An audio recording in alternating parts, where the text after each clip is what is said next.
Hola, nuevamente.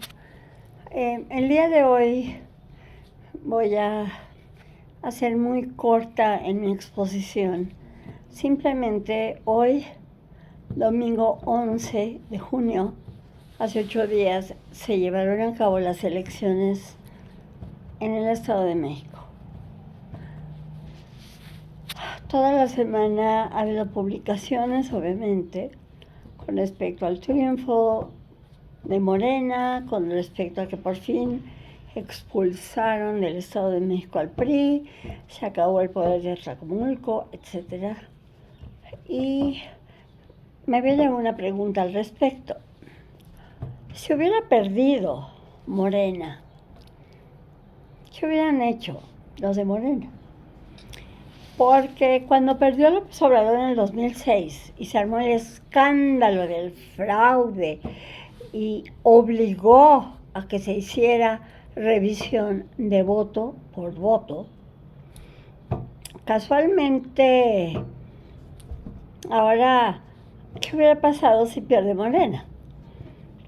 Se hubiera revisado voto por voto, se hubiera gritado que hubo fraude, porque esa ha sido la conducta regular de Morena, más bien no de Morena, de Andrés Manuel López Obrador, que en el 2006 ni existía Morena, existía el PRD, ¿verdad?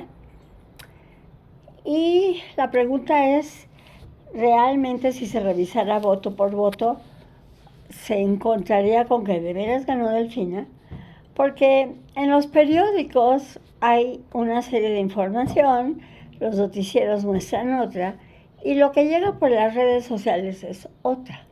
Casualmente me llegó un video interesante de un viejito que llega a una casilla y le pregunta al presidente de la casilla que quería saber si su esposa ya votó. Y el presidente responde cuál es el nombre, revisa y dice, sí, ya votó, ¿por qué? ¿No viven juntos o qué? No, es que mi esposa murió hace 15 años y yo quería saber si hubiera tenido la suerte de encontrármela. Eso es número uno. Número dos, también recibí, no uno, sino varios videos, audios que muestran la compra de credenciales de lector por personas, por ejemplo, que viven en Iztapalapa. Uno de ellos, y se los puedo poner cuando quieran, yo obviamente no puedo afirmar que sean cierto, que sean fake news, etcétera, porque esa es una de las grandes falacias de las redes sociales, que como se esconden en el anonimato, ¿cómo sabes si es cierto o no? Pero la persona entrevistada asevera que se le dieron 1,000 pesos para que entregara su credencial de lector, se hizo el cambio de residencia de Iztapalapa hacia Toluca, el día de las elecciones un autobús vino por él, eran 10 personas, no sé si en la familia, pero eran 10 personas que viajaron en el autobús de Iztapalapa a Toluca. Se les dio transporte, se les dio alimento, se les dio 800 pesos y se les regresó a su casa. La verdad, yo no tengo manera de comprobarla. Lo que sí sé es que a toda hora se le echa la culpa a Del Mazo, como si Alito fuera el más santo varón, porque ahora la culpa de todo es ya no del PRI, que está tan desprestigiado, que verdaderamente ya son los restos que queda del PRI, que pues, lamentablemente porque algo hizo el PRI en este país al que le duela que se sobe, y ni modo, esa es la realidad con respecto a las elecciones de hace 8 días. Y hablando ya del futuro de este país para el 24, también hablando de elecciones, pero ya presidenciales, estuve revisando página por página, como ya lo dije varias veces, yo recibo el Excelsior y recibo el Reforma. Efectivamente, no soy de la pseudoizquierda, yo no recibo La Jornada, pero esos dos periódicos que los vengo recibiendo hace muchísimos años, mucho antes de que López Obrador tuviera la enfermedad del delirio que tiene, Pero el hecho es de que en todos los periódicos, en todos los noticieros, se habla de lo que hace las corcholatas. Que si Ebrard se vistió, que si Ebrard se estuvo, que si la Peña, ¿cómo se llama? La Sheinbaum ya visitó, ya la rodearon, etcétera. Lo que hizo Monreal, etcétera, etcétera, etcétera. Todo lo que hacen los futuros candidatos, entre comillas, de la oficialidad, digamos, ¿no? De Morena. Porque la aseveración es que la oposición está dormida, la oposición no existe, porque no existe ya el PRI, no existe el PAN, etc. Pero les cuento que existimos 92 millones de mexicanos que estamos en el padrón electoral.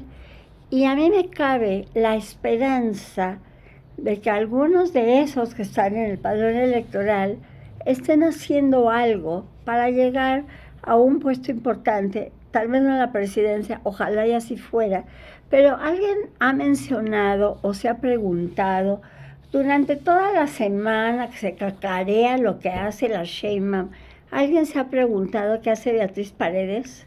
¿O a alguien se le ha ocurrido pensar qué hace Enrique de la Madrid? ¿O el doctor Gurría, que ya tiene toda la experiencia internacional por haber estado en la OCDE? O sea, ¿qué creen? ¿Que están jugando el golf? ¿O que están comiendo quesadillas en algún mercado?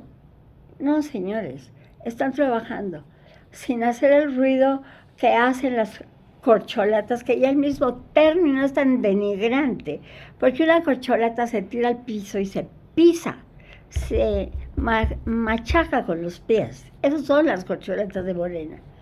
Pero bueno, yo lo que sí les puedo decir, no porque sea o no o sí favorable a Enrique de la Madrid, se le acusa constantemente. Su gran pecado es el hijo de un expresidente. Nadie ha hablado de Cuauhtémoc Cárdenas, también es hijo de un expresidente. Es más, Cuauhtémoc Cárdenas nació en Los Pinos. Esto ya lo dije en algún video, en alguna declaración, en alguna entrevista, y lo vengo repitiendo.